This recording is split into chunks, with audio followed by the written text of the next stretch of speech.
यहाँ पे क्या है, ये अध्याय 2 हम लोग शुरू कर रहे हैं। तो अध्याय 2 के फॉर्मूले मैं पहले बता रहा हूँ तुमको। प्रतिलोम त्रिकोणमितीय फलन इस चैप्टर का नाम है, एनसीईआरटी का सेकंड चैप्टर है। इस चैप्टर में जो परिभाषाएं हैं कुछ 1 चैप्टर की भी आएंगी, तो वो भी मैं बता रहा हूँ। और 1 चैप्टर का भी वीडियो मैंने यूट्यूब पर डाला है। अगर यहाँ तो मैं शॉर्ट में बताऊँगा, अगर विस्तार से पढ़ना है तो वो वीडियो देख सकते हो। सबसे पहले हम समझ लें कि फलन क्या होता है ना। फलन क्या होता है? 2 समुच्चय मान लो कोई भी दिए हमको, और उन समुच्चय में समुच्चय ए के अवयव इस तरह से समुच्चय बी से जुड़े हैं कि एक अवयव 2 अवयवों से जुड़ा हुआ नहीं होना चाहिए, और हर अवयव दूसरे समुच्चय के किसी न किसी अवयव से जुड़ा हो। तो इस तरह का जो एक संबंध बनता है चरों के बीच में, उसको क्या कहते हैं? फलन। ऐसे समझे कि मान लीजिए एक समुच्चय ए और एक समुच्चय है बी। इसके कुछ अवयव हैं ए, बी और सी। यहाँ पे लिखे हैं कुछ मान 1, 2, 3। अब समुच्चय ए के अवयव बी से संबद्ध है। मान लो ए 1 से जुड़ा हुआ है, बी 2 से और सी 3 से। तो यहाँ समुच्चय ए के हर अवयव का समुच्चय बी में प्रतिबिंब है कि नहीं है? ए का प्रतिबिंब कौन है? 1। बी का प्रतिबिंब कौन है? 2। सी का प्रतिबिंब कौन है? 3।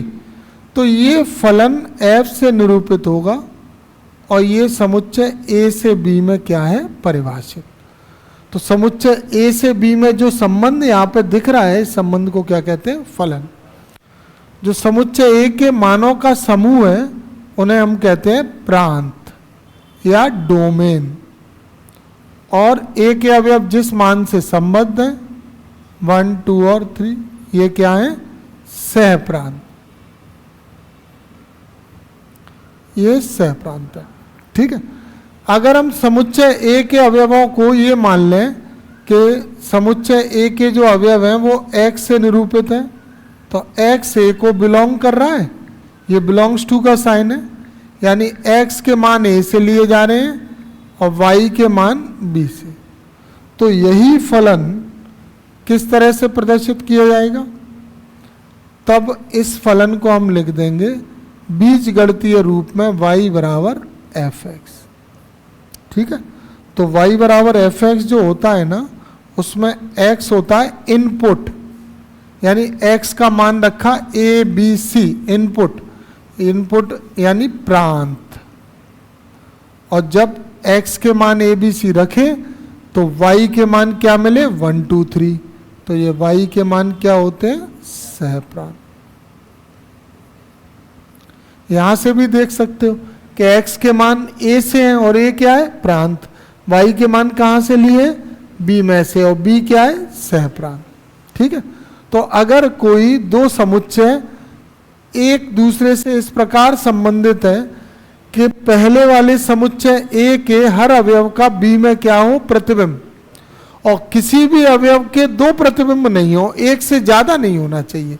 तुम ही बताओ, कोई मिरर के सामने खड़ा हो जाए तो उसके 2-3 प्रतिबिंब बन जाएंगे क्या? नहीं। तो जो चीज नहीं हो सकती वो फलन नहीं है। अगर एक से ज्यादा प्रतिबिंब बन रहे हैं तो फलन नहीं है। मैं कुछ और परिस्थितियां यहां दिखाता हूं तुमको, जिनमें हम ये जांच करेंगे कि ये फलन है अथवा नहीं है। मान लो समुच्चय ए के अवयव हैं ए बी सी डी, और यहाँ पे ये तो फलन है।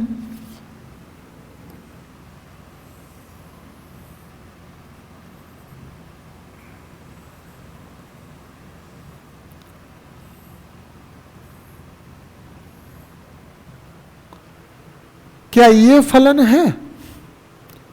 ये फलन नहीं है, क्योंकि यहां पे C का कोई भी प्रतिबिंब नहीं है। हर अवयव का प्रतिबिंब होना जरूरी है, तो यह फलन नहीं है। कारण समझ गए? क्या क्या कारण बोलिए? नहीं समझे कारण? C का प्रतिबिंब नहीं। ये बताओ, C यहाँ पे इनके बीच में तुम तो मिरर लगा दिया करो, शीशा लगा दो। अब तुम बताओ, शीशे के सामने सी खड़ा है कोई व्यक्ति, उसका प्रतिबिंब नहीं आएगा? आएगा ना। तो यहाँ पे कहाँ प्रतिबिंब नहीं आ रहा, तो ये फलन नहीं है। ठीक है, और एक उदाहरण समझो।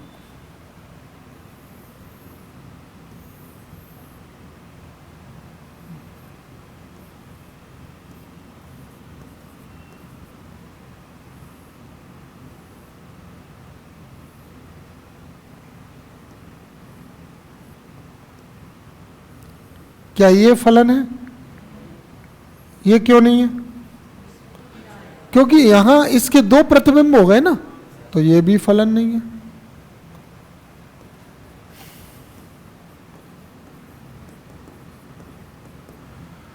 ठीक है, एक और इसके नंबर ऐसे कर देते हैं। ये फर्स्ट एग्जाम्पल से समझाया, ये सेकंड, ये थर्ड और ये फोर्थ।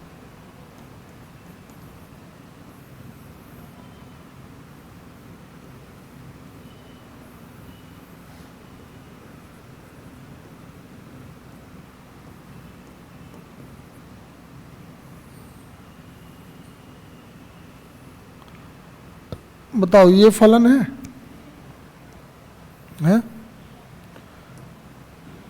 है कि नहीं है? यह फलन है। क्यों है?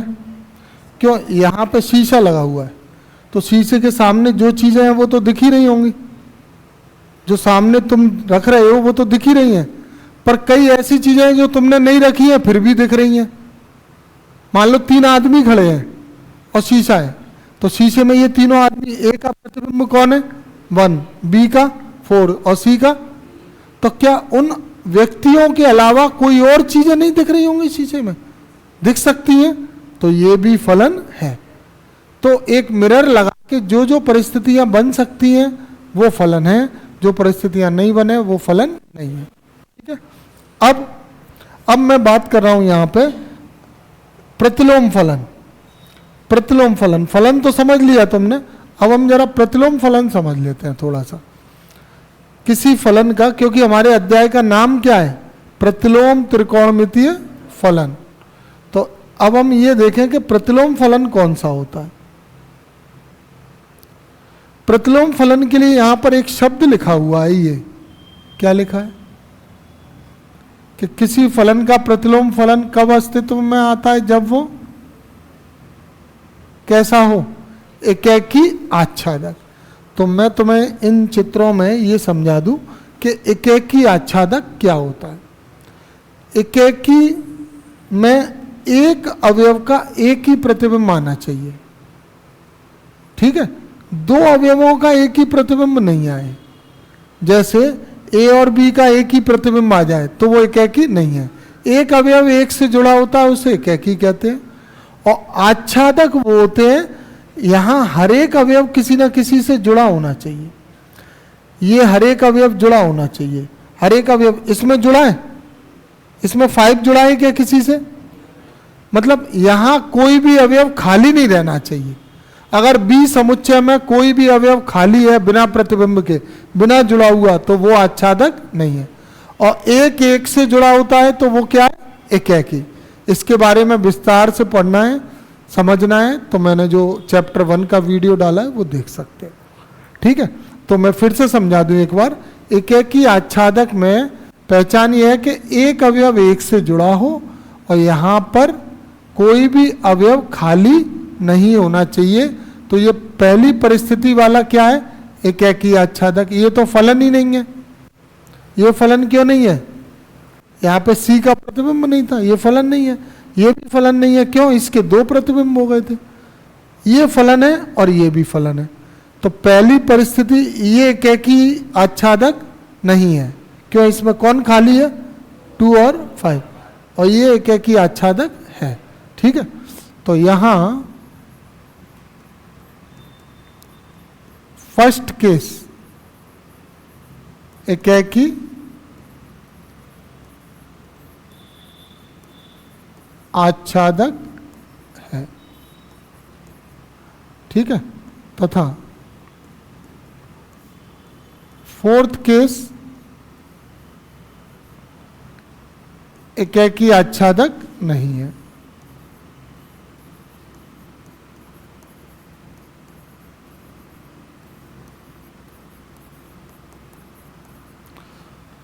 तो अब बात ये निकल के आई कि फलन अगर कैसा होगा, एकेकी आच्छादक। अगर फलन एकेकी आच्छादक होगा तो इसके प्रतिलोम फलन का अस्तित्व होगा। ठीक है, प्रतिलोम फलन का अस्तित्व होगा। तो अगर फलन है f such that a tends to b, तो इसका प्रतिलोम फलन हो जाएगा। अगर वो एकेकी आच्छादक है तो इसका प्रतिलोम फलन हो जाएगा f inverse such that b tends to a। तो फलन का जो a क्या था, प्रांत, और b क्या था, सह प्रांत।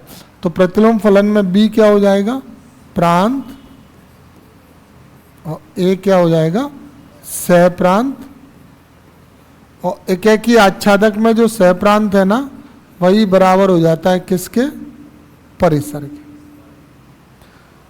ठीक है, परिसर और सह प्रांत में क्या अंतर है? जैसे इन दोनों फलन में अगर देखें तो इसमें प्रांत, वो सह प्रांत है 1 2 3 और परिसर भी है 1 2 3। इसमें सह प्रांत है 1 2 3 4 5 और परिसर है 1 3 4। यानी समुच्चय बी के लिखे हुए सभी मान सह प्रांत होते हैं। समुच्चय बी में लिखे हुए सभी मान सह प्रांत होते हैं, लेकिन समुच्चय बी के वो मान जो ए से जुड़े हों उन्हें क्या कहते हैं, परिसर। तो यहाँ पे परिसर है 1 2 3 और यहाँ पे परिसर है 1 3 और 4। अब क्योंकि एकेकी आच्छादक फलन ऐसा होता है जिसमें यहाँ कोई भी अवयव खाली नहीं होता, तो जो सहप्रांत होता है वही परिसर हो जाता है। इसमें सहप्रांत और परिसर बराबर है क्या? नहीं है। और ये एकेकी आच्छादक भी नहीं है। लेकिन फर्स्ट केस एकेकी आच्छादक है तो उसमें सहप्रांत और परिसर क्या है, बराबर। तो ये बात बिल्कुल सही लिखी है कि प्रतिलोम फलन जो कि एकेकी आच्छादक होते हैं तभी होते हैं। लिखा है ना कि यदि फलन एक एकेकी आच्छादक फलन है तो प्रतिलोम फलन एफ इनवर्स एक्स हो जाएगा और इसका हर एक अवयव अद्वितीय अवयव से संबंधित है जिसे एफ इनवर्स वाई बराबर एक्स से प्रदर्शित करते हो। इसी को क्या कहते हैं, इसका प्रतिलोम फलन। ठीक है, ये एक्स और वाई के पदों में लिया गया है और मैंने पूरा किससे समझाया है, ए और बी से। ये बात समझ में आ गई, फलन समझ में आ गया, एकेकी आच्छादक समझ में आ गया। एकेकी आच्छादक से फिर क्या बन गया, प्रतिलोम फलन का अस्तित्व तभी होगा। और प्रतिलोम फलन में खास बात क्या हो गई, एफ इनवर्स से निरूपित करेंगे। इसका जो प्रांत है वो क्या बन गया, सह प्रांत, और जो इसका सह प्रांत है वो क्या बन गया, प्रांत। ठीक है, प्रतिलोम त्रिकोणमितीय फलन ये तो हमने समझ लिया, प्रतिलोम फलन। अब प्रतिलोम त्रिकोणमितीय फलन क्या है कि जैसे कोई समीकरण दिया है तुमको x बराबर साइन थीटा,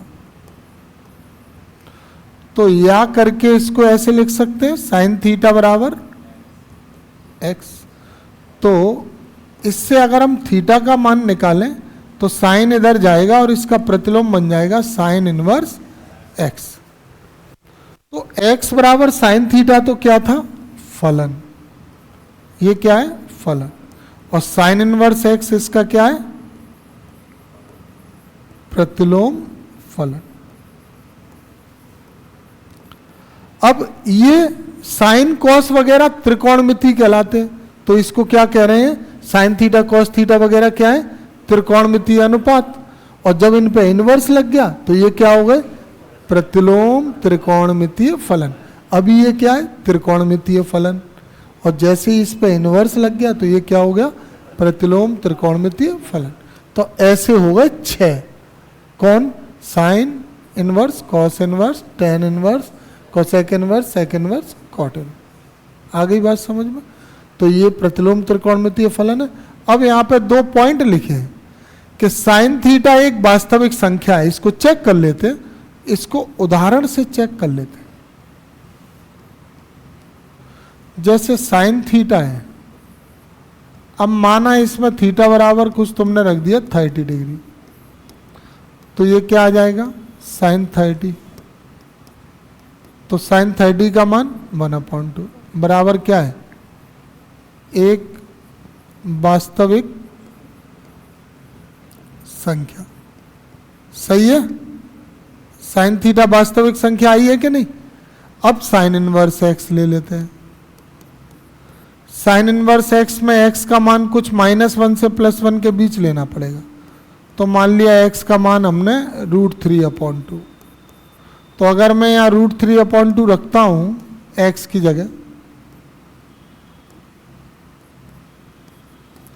तो √3/2 किसकी वैल्यू होती है, साइन 60 की, यानी साइन π/3। तो साइन से साइन इनवर्स हट जाएगा, तो ये क्या आ जाएगा π/3, और π/3 क्या है, एक कोण। तो मैंने साइन इनवर्स हल किया तो क्या आया, कोण, और मैंने साइन थीटा हल किया तो क्या आया, एक वास्तविक संख्या। तो समझ गए कि साइन थीटा एक वास्तविक संख्या होता है, जबकि साइन इनवर्स एक्स एक कोण है। ये तो पहला। अब ये फर्स्ट वाला नोट, फर्स्ट वाला था फर्स्ट। अब सेकंड को समझो। सेकंड में इनका क्या कहना है, क्या ये साइन इनवर्स एक्स इसके साइन एक्स इनवर्स और साइन एक्स की होल पावर -1 के बराबर हो जाएगा। देखो साइन इनवर्स एक्स ये बराबर क्यों नहीं हो सकते, उसको बता रहे हैं। जैसे साइन इन या करके, ये तो ऐसे ही रहने दें। अगर ये x की माइनस की पावर को प्लस करेंगे तो 1/, में जाएगा कि नहीं जाएगा, बोलो। और इसकी होल पावर -1 है तो पूरा 1/, में जाएगा। अब तुम बताओ क्या ये बराबर हो सकते हैं। इसमें तो साइन ऊपर है x नीचे, और ये तो 1/, साइन थीटा कोसेक थीटा नहीं होता। 1/, साइन थीटा किसका व्युत्क्रम है, कोसेक। तो ये तो कोसेक हो रहा है, क्या ये साइन इनवर्स के बराबर है, नहीं। तो हम यहां पे क्या समझ में आ रहा है कि साइन इनवर्स कब आता है, जब साइन थीटा को छोड़ के पक्षांतर होता है तब आता है। ये नहीं है कि एक्स पे माइनस लगाए तो वो साइन इनवर्स हो जाए, कि होल पावर पे माइनस लगाए तो वो साइन इनवर्स हो जाए, तो नहीं। तो तुम समझ गए ये तीनों बराबर नहीं है, ये बात समझ गए। और ये बात समझ गए साइन थीटा एक वास्तविक संख्या और साइन इनवर्स एक्स एक कोण है, ये बात भी समझ गए सभी। अब मैं आगे बढ़ता हूं। अगली हेडिंग क्या है, अब हम मुख्य मान शाखा समझेंगे। किसी प्रतिलोम त्रिकोणमितीय फलन की मुख्य मान शाखा कैसे आती है।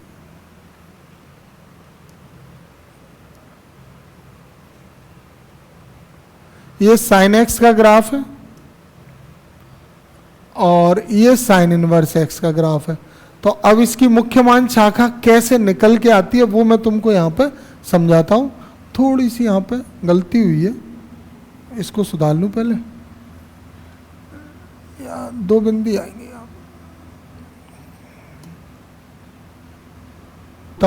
साइन 90 का 1 होता है, साइन 180 0 होता है, और साइन -90 का मान -1 है।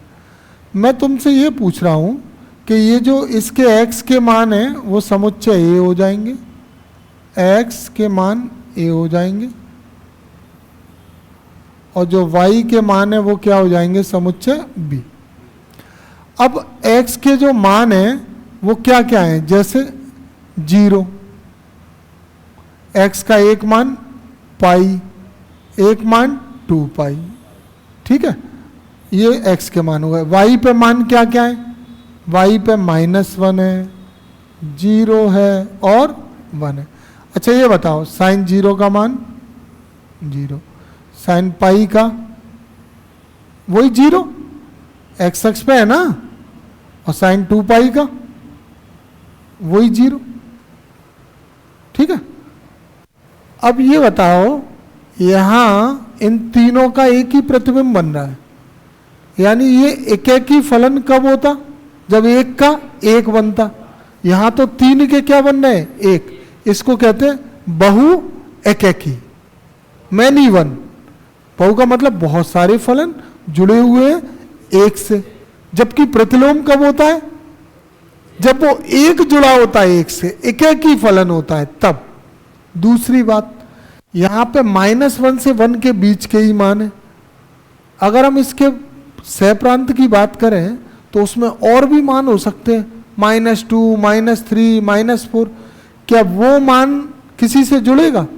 साइन का मान -1 से +1 के बीच में होता है, तो तुम्हें अगर मैं 2 लिख दूं तो इसका यहां प्रतिबिंब मिलेगा क्या? 2 किसी का प्रतिबिंब होगा नहीं, तो ये खाली नहीं रह जाएगा।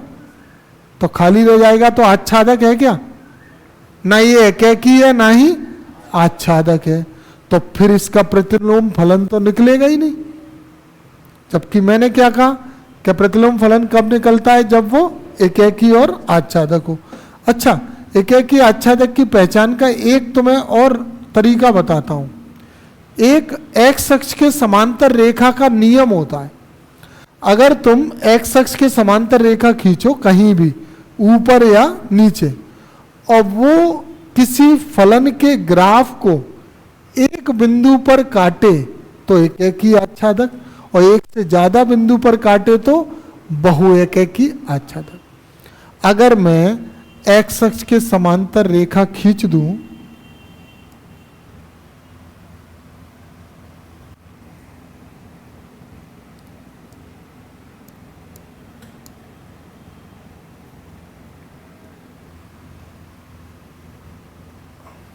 कितनी जगह काट रही है, 1, 2, 3, 4 और काटती जाएगी। तो इस समांतर रेखा से भी पता चल रहा है कि ये एकेकी आच्छादक नहीं है। तो फिर क्या किया, इस ग्राफ के अंतराल को छोटा कर दिया। और छोटा कैसे किया, जैसे -π/2 है तो -π/2 किसका मान है, -1 का, और +π/2 1 का। तो हमने ये अंतराल ले लिया -π/2 से कहां तक, +π/2 तक का अंतराल। इस अंतराल से क्या फायदा हुआ, इस अंतराल से ये फायदा हुआ कि अब यदि तुम एक्स अक्ष के समांतर रेखा खींचोगे तो वो इस अंतराल में कितनी जगह काट रही है, इस -π/2 से +π/2 में कितनी जगह काट रही है, एक ही जगह काट रही है कि नहीं। तो अगर हम अंतराल को सीमित कर दें -π/2 से +π/2 तक, तो ये क्या हो जाएगा, एकेकी आच्छादक। तो फिर इसके प्रतिलोम फलन का अस्तित्व होगा। यहां पर तुम्हें ये डार्क सा नजर आ रहा है, ये इसका इनवर्स हो गया है। ये 1 0 -1 तो इधर आ गए एक्स अक्ष पे, और ये पाई वाले सारे मान कहां चले गए, वाई पे। मतलब इसका प्रांत क्या बन गया, परिसर। ये 1 0 1 इसका क्या था, सॉरी, पाई वाले इसके क्या थे, प्रांत। तो प्रांत इसका क्या बन गया, परिसर। और इसका जो परिसर था 1 0 -1, वो इसका क्या बन गया, प्रांत। उल्टा हो जाता है ना। तो अब बात हमने ये समझी कि जो समांतर रेखा वाला नियम है वो भी पास हो गया। तो -π/2 से +π/2 वो छोटे से छोटा अंतराल था जिसमें -1 भी आ रहा था और +1 भी आ रहा था, यानी इसका न्यूनतम और अधिकतम मान भी आ रहा था। तो इसलिए साइन इनवर्स एक्स के अंतराल को -π/2 से +π/2 तक सीमित कर दिया, तो ये इसकी मुख्य मान शाखा कहलाई। अच्छा, अंतराल और भी हो सकते हैं। तुम कहोगे कि सर ये यहाँ पे और ले लेते, π/2 से 3π/2 ले लेते, या 3π/2 से 5π/2 ले लेते, और भी ले लेते, वो अंतराल भी हो सकते हैं, वो भी इसके अंतराल हो सकते हैं। लेकिन इसमें किसी एक छोटे से छोटे अंतराल को क्या बोलना था, मुख्य मान शाखा। तो साइन इनवर्स एक्स की मुख्य मान शाखा क्या हो गई, -π/2 से +π/2। तभी तो तुम देख रहे हो इधर आर है, लेकिन इधर आके वो आर क्या हो गया, -π/2 से +π/2। और ये इसका परिसर है, तो इसका परिसर -1 से +1 इसका क्या हो गया, प्रांत। ठीक है, तो मुख्यमान शाखा क्या परिभाषा क्या बनी फिर, मुख्यमान शाखा को क्या कैसे लिख सकते हैं,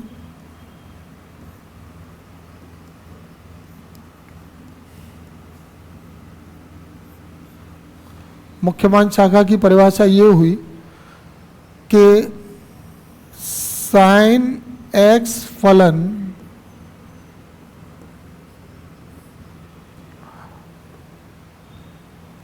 सभी r के लिए कैसा था, एकेकी, सभी r के लिए एकेकी आच्छादक नहीं है, सभी वास्तविक संख्याओं के लिए एकेकी आच्छादक नहीं है।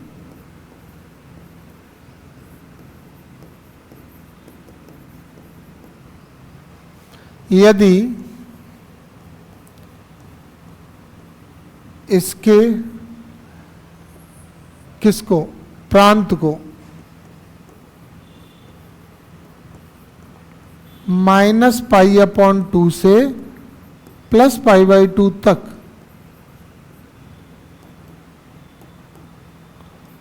सीमित कर दिया जाए,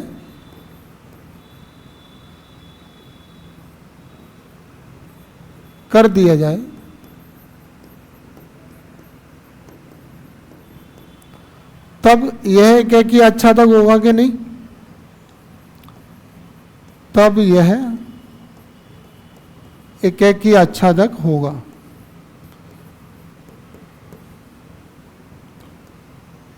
एकेकी आच्छादक फलन होगा।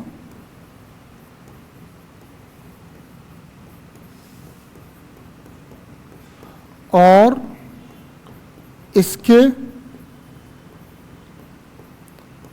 प्रतिलोम फलन और इसके प्रतिलोम फलन, साइन का प्रतिलोम फलन क्या हो जाएगा, इसके प्रतिलोम फलन साइन इनवर्स का अस्तित्व होगा। अतः अंतराल -π/2 से +π/2 को साइन इनवर्स की मुख्य मान शाखा कहते हैं।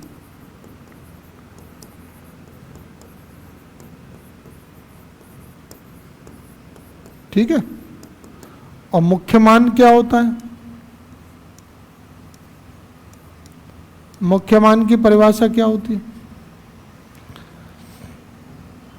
इसका पॉइंट नंबर कितना हो गया, ये कितने हो गए थे यहाँ पे, इनके पॉइंट नहीं डले क्या, 3, तो इसका पॉइंट नंबर क्या हो गया फिर, 4 हो गया ना।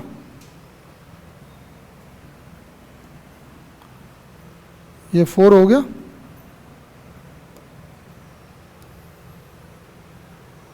ये 4 हो गया मुख्य मान शाखा, ये फर्स्ट हो गया और ये 4 का सेकंड हो गया, 4 के 2 पॉइंट हो गए।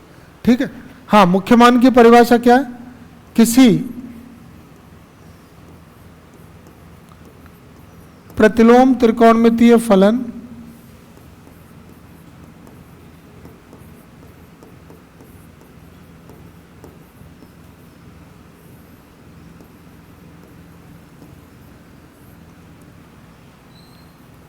के वे मान जो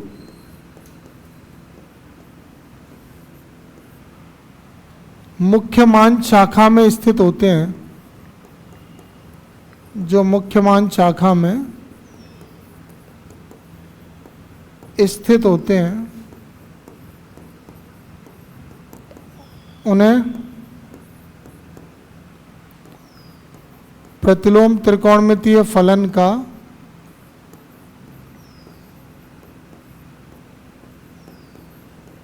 प्रतिलोम त्रिकोणमितीय फलन का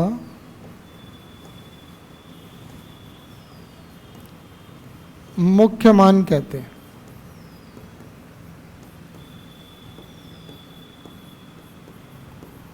ठीक है, तो जैसे मैंने ये साइन इनवर्स एक्स की शाखा एक की आच्छादक करने के लिए रिड्यूस की है, ऐसे ही कॉस इनवर्स टेन इनवर्स सबकी मुख्य मान शाखाएं प्राप्त हो जाती हैं अगर हम उसके प्रांत को रिड्यूस कर दें, फलन के प्रांत को।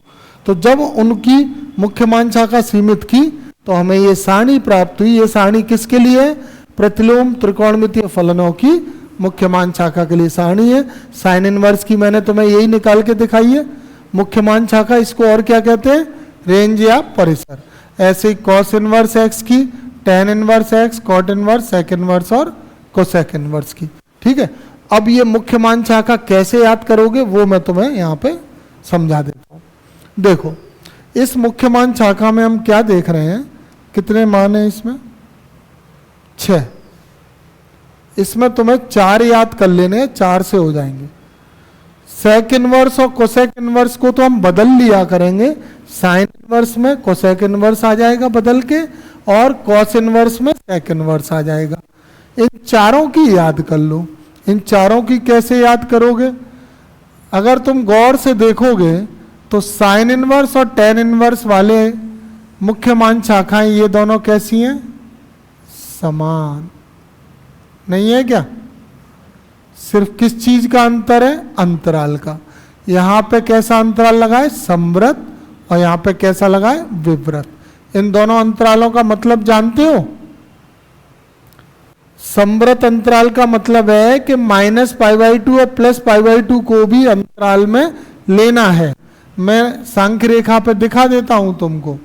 जैसे यहाँ 0 है, ये -π/2 और ये +π। तो इस अंतराल का मतलब है कि -π/2 को भी लेंगे और +π/2 भी लेंगे। ये इस अंतराल का मतलब है। और इस अंतराल का क्या मतलब है ये भी समझा देता हूं तुमको। जैसे ये सांख्य रेखा है, ये 0 है, π/2 और ये -π/2। इसमें खाली वृत्त बनेगा।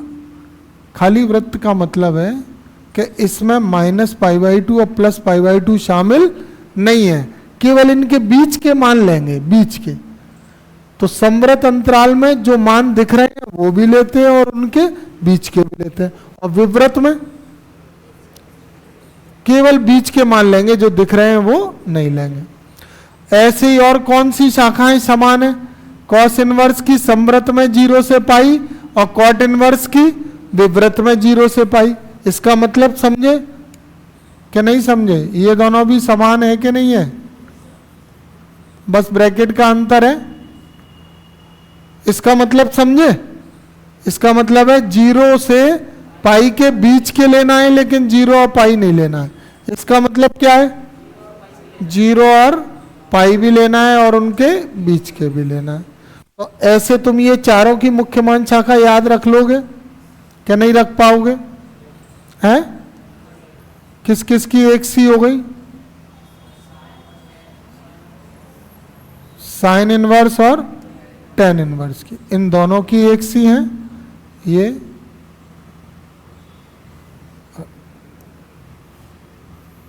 ये दोनों एक सी हैं और ये, ठीक है, याद रख लोगे?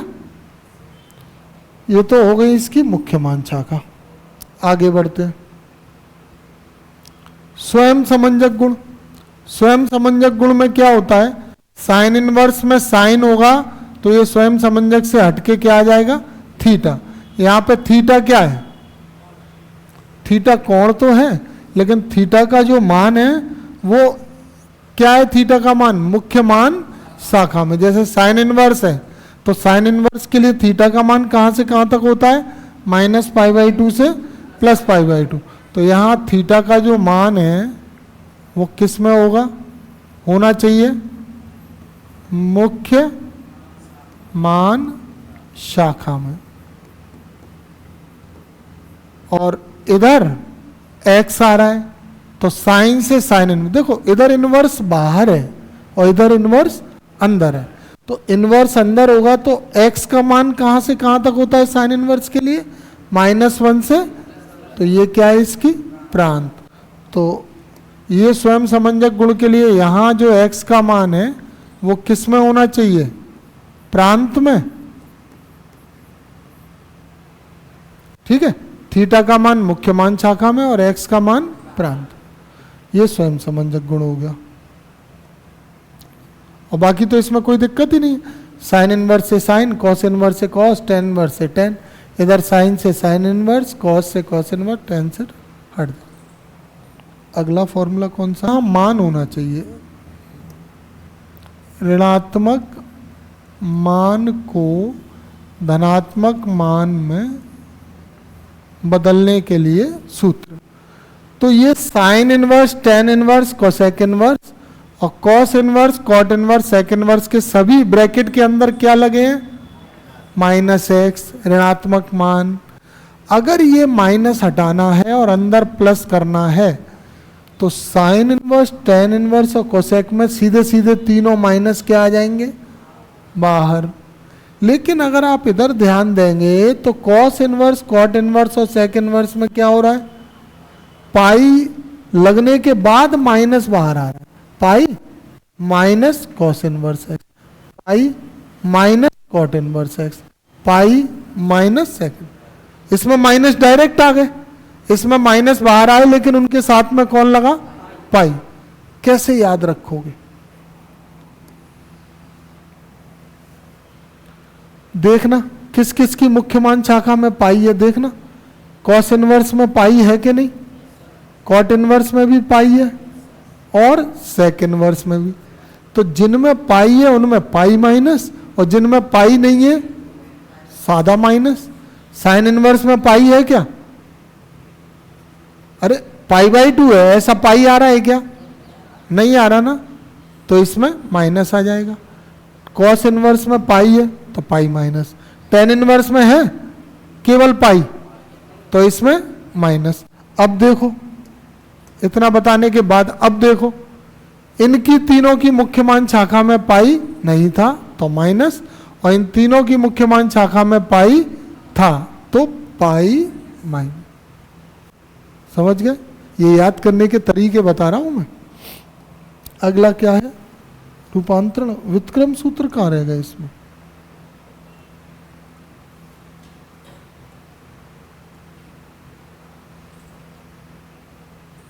व्युत्क्रम सूत्र छूट गया। चलो कोई बात नहीं, मुख्य मान शाखा के बाद प्लस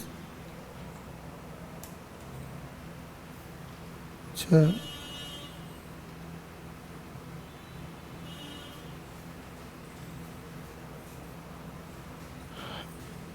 व्युत्क्रम सूत्र मैं यहाँ पे बता देता हूँ, यहाँ व्युत्क्रम सूत्र बता देता हूँ।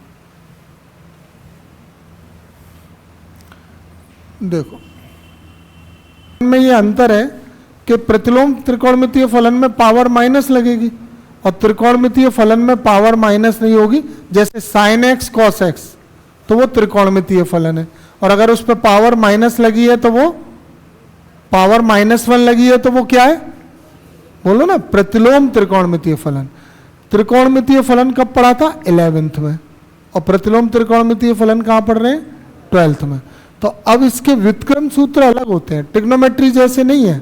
जैसे पहला फॉर्मूला, अगर साइन इनवर्स 1/x है तो वैल्यू पलट जाएगी और ये कोसेक इनवर्स x हो जाएगा। ठीक है। दूसरा, अगर कोसेक इनवर्स में 1/x है तो ये वैल्यू पलटेगी और ये क्या बन जाएगा, साइन इनवर्स x। इसी प्रकार कॉस इनवर्स 1/x है तो ये बनेगा sec inverse x। Sec inverse 1/x है तो कॉस इनवर्स x। अगर टेन इनवर्स में 1/x है तो कॉट इनवर्स x, और अगर कॉट इनवर्स में 1/x है तो ये होगा आपका टेन इनवर्स है। तो कहने का मतलब क्या है, ट्रिग्नोमेट्री में क्या होता था, sine theta equal to 1/, cosec theta, लेकिन यहाँ पे तो नहीं है ना, ये ट्रिग्नोमेट्री है और ये इनवर्स ट्रिग्नोमेट्री है, तो इसमें वैल्यू पलट जाएगी और साइन इनवर्स का कोसेक इनवर्स हो जाएगा। आ गई बात समझ में कि नहीं आई? आसान है बिल्कुल। स्वयं समंजक गुण मैंने बता ही दिया, ये माइनस के प्लस में बनाने वाले। ये क्या है? रूपांतरण सूत्र। रूपांतरण सूत्र तुम्हें याद करने हैं, बस तरीका मैं समझा दे रहा हूं। इन तीन में ही याद कर लेना, sign inverse, cos inverse, tan inverse, फिर कॉस इनवर्स का साइन इनवर्स में और टेन इनवर्स में, फिर टेन इनवर्स का साइन इनवर्स में और कॉस इनवर्स, ये याद कर लेना। फॉर्मूले कैसे? साइन इनवर्स का चाहे कॉस इनवर्स में करो, चाहे कॉस इनवर्स का साइन। आज के क्वेश्चन में भी लगा था ये तो, अंडर रूट में 1 minus x square, root 1 minus. Tan में लाना है तो ये है, कॉस को टेन में लाने का under root 1 minus x square upon x, ऐसे इनको याद कर लेना। ठीक है, ये फॉर्मूले मैं प्रूफ भी करवा दूंगा। और इसके बाद क्या रह गया? एक लास्ट और रह गए अन्य महत्वपूर्ण सूत्र, चलो इनको तो मैं बता दूंगा कल।